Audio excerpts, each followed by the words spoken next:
चमत्कार है, चुस्त चालाक है, बेईमान है, इनका तुम साथ करोगे तुम तो वैसे ही हो जाओगे।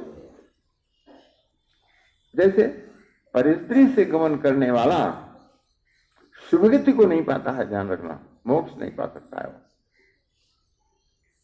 क्योंकि वो तो सत्य की अवहेलना कर रहा है। सत्य की अवहेलना करने वाले को मोक्ष कैसे मिलेगा? सत्य की अवहेलना क्या है? पर स्त्री गामी,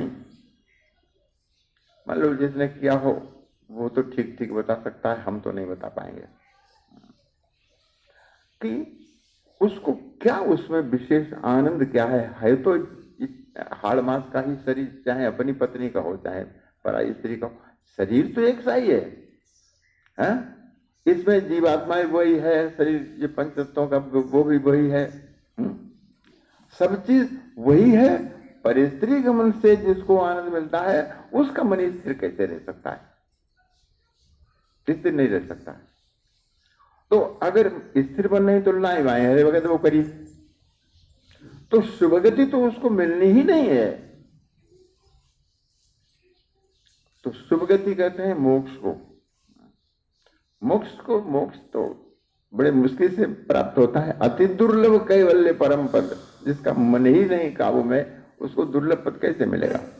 अति दुर्लभ कैवल्य परम पद, संत पुराण निगम आगम बद, और राम भजत सोई मुक्ति गुसाई, अनइच्छित आवै बरियाई, राम राम राम।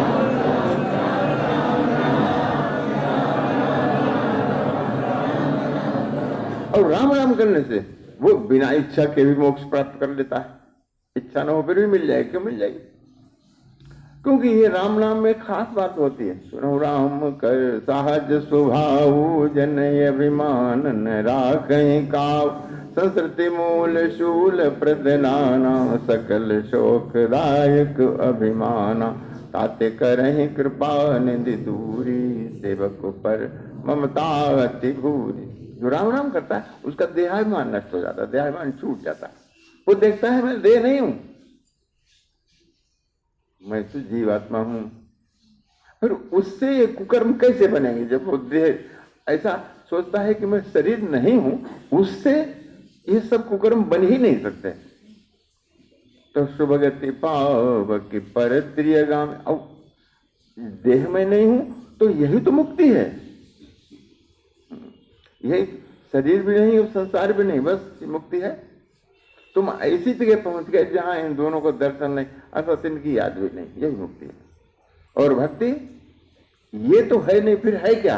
राम है।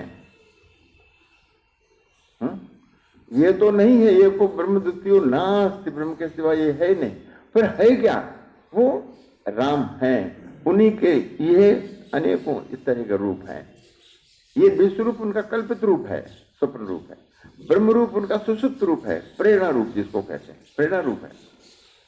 जागृत रूप है जिसका कहते हैं। वास्तव में वो तुरीय रूप है। तुरीय रूप आप जानते हैं जैसा होता है। आदियंत को जा सुन पावा, मति अनुमान निगम अस गावा, राम राम राम राम राम राम राम। तो बिनु पद चलई सुनई, बिनु काना बिनु कर कर्म करई विदिनाना, आनंद रहित सकल रस भोगी, बिनु वाणी बक्ता बड़ जोगी, राम राम राम राम राम राम।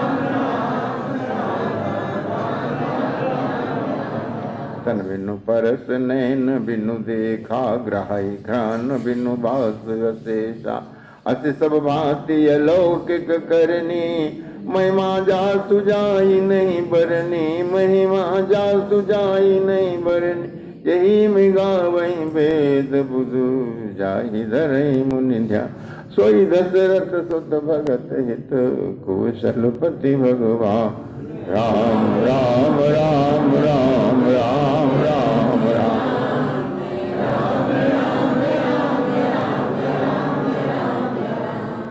एक सोपान नीचे उतरकर उस तुरीय रूप से ही ये लीला की।